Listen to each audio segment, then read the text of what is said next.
Selamat pagi anak-anak. Wah, anak-anak yang di rumah sudah siap Bu Ririn. Mereka siap untuk ibadah pada pagi hari ini. Iya, karena mereka adalah anak-anak yang setia pada Tuhan. Iya, puji Tuhan ya Bu Ririn ya.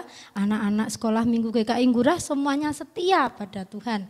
Mereka juga selalu rajin Bu Ririn untuk mengikuti ibadah kita walaupun secara online. Iya, tapi mereka tetap setia, siap kalau hari Minggu udah jam 8:30, siap langsung bawa HP-nya, ya, duduk manis, siap untuk memuji Tuhan dan mendengarkan firman Tuhan. Iya, puji Tuhan ya Bu Ririn ya. Iya. Semua anak-anak kita mereka setia kepada Tuhan. Iya. Dan hari ini tentunya kita semua merasa bahagia, merasa sukacita ya Bu Erna ya. Iya. Karena kita dipertemukan dalam ibadah minggu ini. Walaupun lewat online tadi, tapi kita tetap sukacita, tidak mengurangi rasa sukacita itu ya Bu Erna ya. Iya Bu Ririn, itu semua yang menyebabkan mereka itu selalu setia di dalam mengikuti ibadah online. Mereka tetap setia memuji Tuhan dan menanti-nantikan firman Tuhan. Hari ini ceritanya tentang apa ya? Pasti kayak gitu nanti. Iya. Ya Bu Erna ya, kita mau memuji Tuhan dulu ya Bu Erna ya. Yang pertama apa pujiannya, judulnya? Yang pertama kita pujikan adalah karena hati kita merasa sukacita hari ini. Iya. Ya, kita akan pujikan adalah sukacita di hatiku. Yuk boleh bangkit berdiri semuanya anak-anak. Ayo mukanya semuanya ditarik, senyum.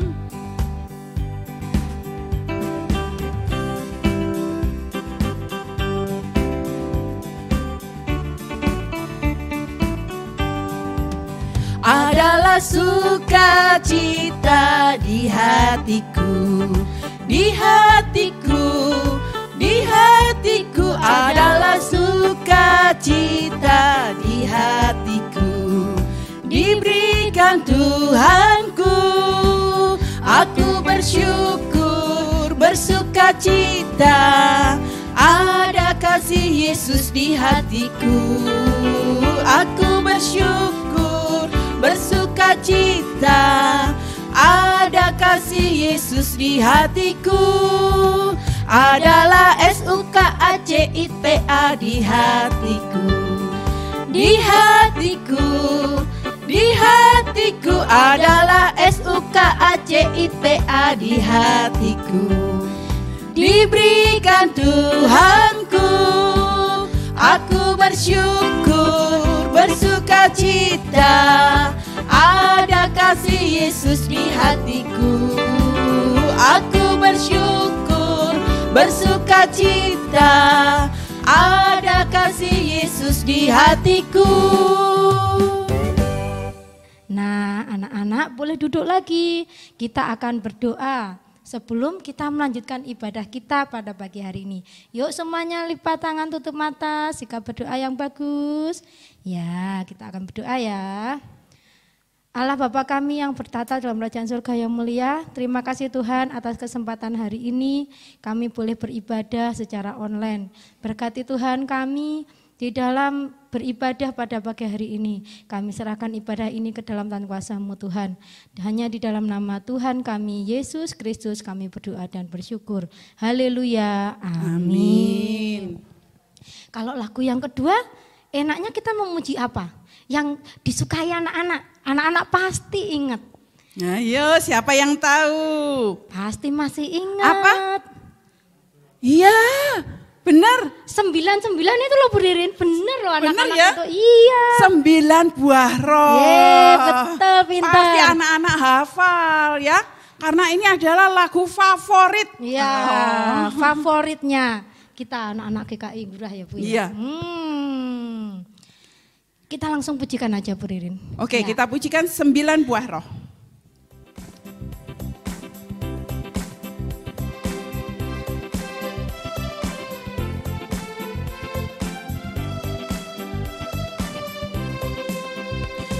Kasih, sukacita, damai sejahtera, kesabaran, kemurahan, kebahagiaan kebaikan, kesetiaan, kelemah lembutan, dan penguasaan diri. Sekali lagi, kasih, sukacita, damai sejahtera, kesabaran, kemurahan, kebaikan, kesetiaan, kelemah lembutan, dan penguasaan diri.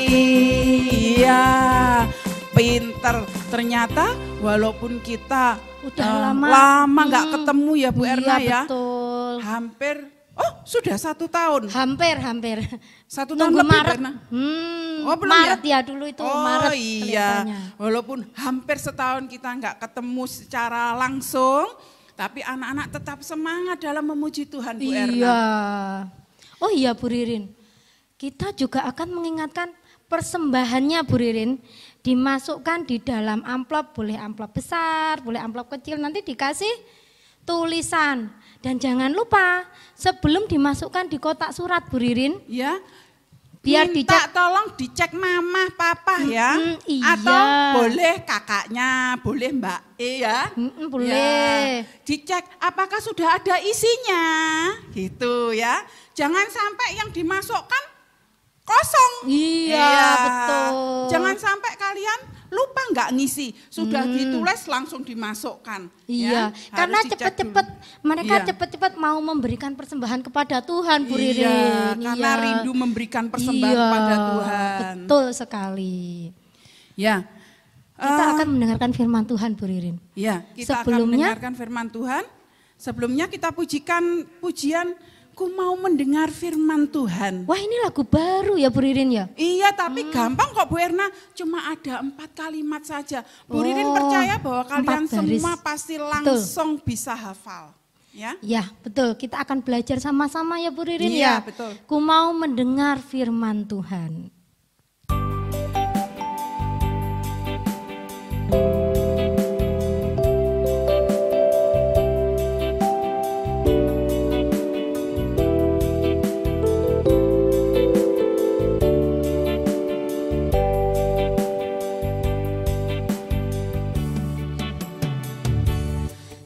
Mau mendengar firman Tuhan,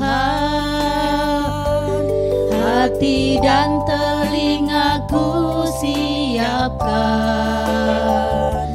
Berbicaralah ya Tuhan, aku siap mendengarkan. Ku mau mendengar firman Tuhan. Ku mau mendengar firman Tuhan, hati dan telingaku siapkan. Berbicaralah ya Tuhan, aku siap mendengarkan. Katakan berbicaralah ya Tuhan. Berbicaralah ya Tuhan, aku siap mendengarkan. Lipat tangan, tutup mata, kita mau berdoa. Tuhan Yesus, terima kasih kami sudah boleh memuji dan memuliakan nama Tuhan. Melalui setiap puji-pujian kami boleh merasa sukacita karena Tuhan senantiasa bersama-sama dengan kami. Tuhan, saat ini kami juga rindu untuk mendengarkan firman-Mu Tuhan. Mari Tuhan, kiranya Engkau mengurapi setiap hati kami anak-anak-Mu, supaya kami benar-benar siap dan kami dapat mengerti akan kebenaran firman Tuhan. Tuhan Yesus, kiranya Engkau juga memakai para guru sekolah minggu yang akan menyampaikan firman-Mu Tuhan.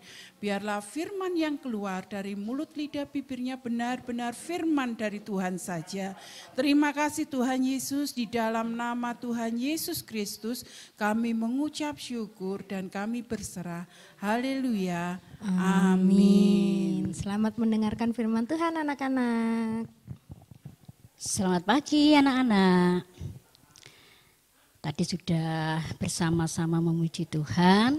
Saatnya kita mendengarkan firman Tuhan. Disiapkan Alkitabnya. Ya. Hari ini kita belajar tentang transfigurasi Yesus. Ya. Apa transfigurasi itu? Secara sederhana dapat diartikan transfigurasi adalah sebuah perubahan bentuk atau rupa. Ya. Karena transfigurasi Yesus berarti perubahan bentuk dan rupa dari diri Tuhan Yesus yang terjadi pada saat itu. Nah, apa itu? Yuk kita buka bersama dari kitab Injil Markus pasal 9 ayat 2 sampai 9. Ya. Injil Markus pasal 9 ayat 2 sampai dengan ayat 9. Ya. Sudah ketemu semua anak-anak? Yuk kita baca. Firman Tuhan dalam Markus 9 ayat 2 sampai yang ke-9. Yesus dimuliakan di atas gunung. 6 hari kemudian Yesus membawa Petrus, Yakobus dan Yohanes dan bersama-sama dengan mereka ia naik ke sebuah gunung yang tinggi. Di situ mereka sendirian saja. Lalu Yesus berubah rupa di depan mata mereka. Dan pakaiannya sangat putih berkilat-kilat. Tidak ada seorang pun di dunia ini yang dapat mengelantang pakaian seperti itu. Maka nampaklah kepada mereka Elia bersama dengan Musa. Keduanya sedang berbicara dengan Yesus. Kata Petrus kepada Yesus, Rabi, betapa bahagianya kami berada di tempat ini. Baiklah, kami dirikan 3 kemah, 1 untuk engkau, 1 untuk Musa, dan 1 untuk Elia. Ia berkata demikian sebab tidak tahu apa yang harus dikatakannya, karena mereka sangat ketakutan. Maka datanglah awan menaungi mereka, dan dari dalam awan itu terdengar suara, inilah anak yang kukasihi, dengarkanlah dia. Dan sekonyong-konyong waktu mereka memandang sekeliling mereka, mereka tidak melihat seorang pun lagi bersama mereka, kecuali Yesus seorang diri. Pada waktu mereka turun dari gunung itu, Yesus berpesan kepada mereka, supaya mereka jangan menceritakan kepada seorang pun apa yang telah mereka lihat itu, sebelum Anak Manusia bangkit dari antara orang mati. Amin. Demikian pembacaan firman Tuhan kita pada pagi hari ini. Nah, tadi di awal Bu Entia sudah menyampaikan bahwa firman Tuhan pada pagi hari ini tentang transfigurasi Yesus. Apa tadi artinya? Ya, transfigurasi adalah sebuah perubahan bentuk atau rupa. Ya. Namanya perubahan kan berarti tidak sama dengan sebelumnya. Ada sesuatu yang terjadi yang membawa perubahan. Nah, Injil Markus ini mencatat bahwa Yesus mengalami transfigurasi di atas gunung. Yaitu Tuhan Yesus mengajak ketiga muridnya, dalam bacaan tadi kita sudah melihatnya siapa murid-murid yang diajak oleh Tuhan Yesus, yaitu Petrus, Yakobus dan Yohanes. Ya, Petrus, Yakobus dan Yohanes. Ayo biar nggak lupa coba dicatat ya. Yang diajak oleh Yesus naik ke gunung adalah Petrus, Yakobus dan Yohanes. Padahal murid Tuhan Yesus ada berapa? Ya ada 12 ya kan? Tetapi yang diajak hanya 3 orang menurut penafsir. 3 Tiga orang ini adalah sosok murid Tuhan Yesus yang dekat dengan Tuhan Yesus. Sehingga mereka lah yang diajak oleh Tuhan Yesus naik ke gunung. Ya. Tuhan Yesus naik ke gunung, apa ya yang dilakukan? Menghirup udara segar, lihat-lihat pemandangan. Ya, yang dilakukan Tuhan Yesus adalah berdoa. Ya, kalau kita lihat bacaan di dalam Injil Lukas, Tuhan Yesus itu berdoa di atas gunung itu. Tetapi ketika murid yang diajak oleh Tuhan Yesus itu tidur. Ya. Pada waktu mereka bangun, mereka melihat Tuhan Yesus berubah bentuk, berubah rupa, bercahaya. Mereka melihat cahaya itu, cahayanya berkilat-kilat. Ya. Cahaya yang terang benderang. Nah, di situ mereka juga melihat ada dua sosok yang bersama dengan Tuhan Yesus. Di sebelah kanan dan kiri Tuhan Yesus. Ada Elia dan Musa yang sedang bercakap-cakap dengan Yesus. Ya. Apa percakapan mereka? Kalau dalam kitab Lukas diceritakan, mereka mempercakapkan tentang tujuan perginya Tuhan Yesus. Ya, yang dibicarakan mereka. Nah, di dalam tradisi Israel, sosok Elia dan Musa adalah tokoh yang sangat dihormati, yang sangat dikagumi. Ya. Kalau anak-anak melihat, ya, ada misalnya sosok atau seseorang yang dipandang banyak orang yang penting, orang terkenal, ya. Kalau di Indonesia misalnya kita melihat dan bertemu langsung dengan Pak Jokowi misalnya, wah berarti seneng, ya kan? Pasti rasanya seneng. Aku berketemu orang terkenal, ya. Aku tadi ketemu Pak Presiden, wah bangga, ya. Nah, di sini murid-murid Tuhan Yesus melihat Elia dan Musa bersama dengan Tuhan Yesus. Padahal mereka tahu Elia dan Musa adalah orang-orang penting, orang-orang yang terkenal, orang-orang yang terhormat. Ya.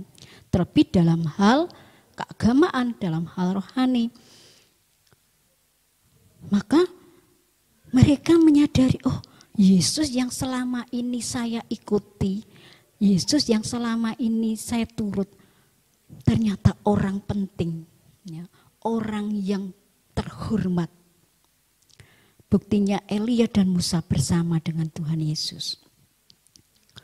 Maka saking senangnya mereka melihat apa yang dilihatnya pada saat itu, menjadi sukacita, mereka kagum, mereka heran, mereka takjub, ya, akan apa yang mereka lihat. Mereka melihat sosok-sosok yang penting, sosok-sosok terhormat, bahkan mereka melihat kemuliaan, melihat cahaya yang berkilat-kilat. Mereka bukan hanya kagum kepada yang dipandangnya, tetapi mereka juga sangat senang sekali, ya, merasa bangga, merasa juga menjadi orang yang istimewa bisa melihat peristiwa itu. Nah, saking kagumnya, saking senangnya, saking sukacitanya, Petrus sampai mengatakan pada Yesus, ya, Rabi, betapa bahagianya kami berada di tempat ini. Baiklah, kami dirikan 3 kemah, 1 untuk engkau, 1 untuk Musa, dan 1 untuk Elia. Ya. Saking senangnya, orang kalau sukacita, orang kalau senang hati itu kan ingin melakukan sesuatu yang baik, ingin melakukan sesuatu yang luar biasa juga. Ya. Tidak mau melakukan hal yang kecil-kecil, yang sepele, tapi mau melakukan sesuatu yang luar biasa. Ingin melakukan sesuatu yang besar. Dan kalau orang sedang mengalami atau melihat sesuatu peristiwa yang menakjubkan, kan pasti tidak ingin langsung hilang begitu saja, tidak ingin melupakan, inginnya mengingat terus peristiwa itu, ya. Makanya mereka ingin mengabadikan tempat itu dengan membuat 3 kemah untuk Yesus, untuk Musa dan untuk Elia. Ya, mereka ingin mempertahankan apa yang dilihatnya karena mendatangkan sukacita, mendatangkan bahagia bagi mereka. Seperti anak-anak kan, kalau zaman sekarang ada peristiwa yang menakjubkan, ada peristiwa yang mendatangkan sukacita, ada peristiwa yang mengagumkan. Kalau zaman sekarang, ayo di video, ya, diunggah ke sosial media, ya kan, diunggah di YouTube biar banyak orang tahu, diunggah di Instagram, ya. Nah, artinya apa? Karena ingin sesuatu yang menakjubkan, sesuatu yang mulia itu, sesuatu yang mengherankan itu jangan sampai hilang, tetap dipertahankan, ya. Dan mereka membuat kemah di situ, artinya ingin tetap ada di situ. Ya. Tetapi mereka sebenarnya ada keliru, tidak kemuliaan, kehormatan, suatu yang mendatangkan sukacita, kebahagiaan itu tidak hanya di satu tempat. Ya. Tidak hanya di satu tempat, sehingga tidak perlu dipertahankan di situ. Ya. Makanya pada waktu mereka berkata seperti itu, datanglah awan menaungi mereka dan dari dalam awan itu terdengar suara, inilah anak yang kukasihi, dengarkanlah dia. Yesus, anak yang dikasihi Allah, dan Yesuslah Allah yang menjelma menjadi manusia. Sehingga sosok Yesus ini, pribadi Yesus ini melebihi dari Musa dan Elia. Karena murid-murid tadi saat itu berpikir Yesus bersama mulia Elia dan Musa berarti orang penting, orang terhormat. Tapi Tuhan ingin menunjukkan kepada murid-muridnya bahwa Yesus melebihi dari Musa dan Elia. Yesus adalah anak Allah. Nah,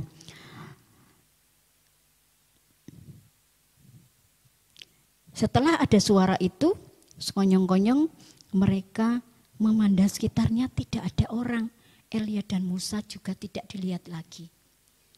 Artinya bahwa kemuliaan yang ingin mereka pertahankan itu sebenarnya tidak harus dipertahankan. Karena Yesus melebihi semuanya. Yesus lebih terhormat. Yesus yang memiliki kemuliaan itu. Nah, melihat peristiwa itu menjadikan murid-murid Tuhan Yesus ini semakin yakin dan percaya bahwa Yesus adalah Tuhan. Dan hal ini membuat mereka bersukacita karena selama ini mereka bersama dengan Tuhan Yesus. Tuhan yang berkuasa, Tuhan yang ajaib, Tuhan yang penuh kemuliaan.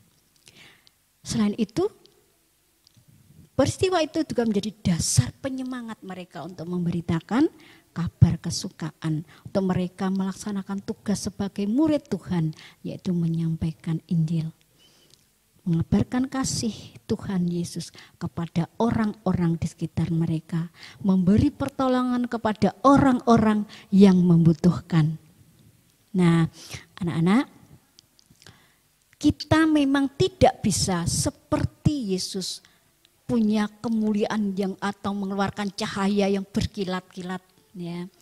Walaupun kita di bawah lampu yang nyala, lampu yang besar yang cahayanya bisa menembus tempat yang luas, kita tidak akan bisa seperti Tuhan Yesus yang memiliki cahaya yang berkilat-kilat. Tetapi ada hal yang bisa kita lakukan. Kita bisa memancarkan cahaya seperti Tuhan Yesus.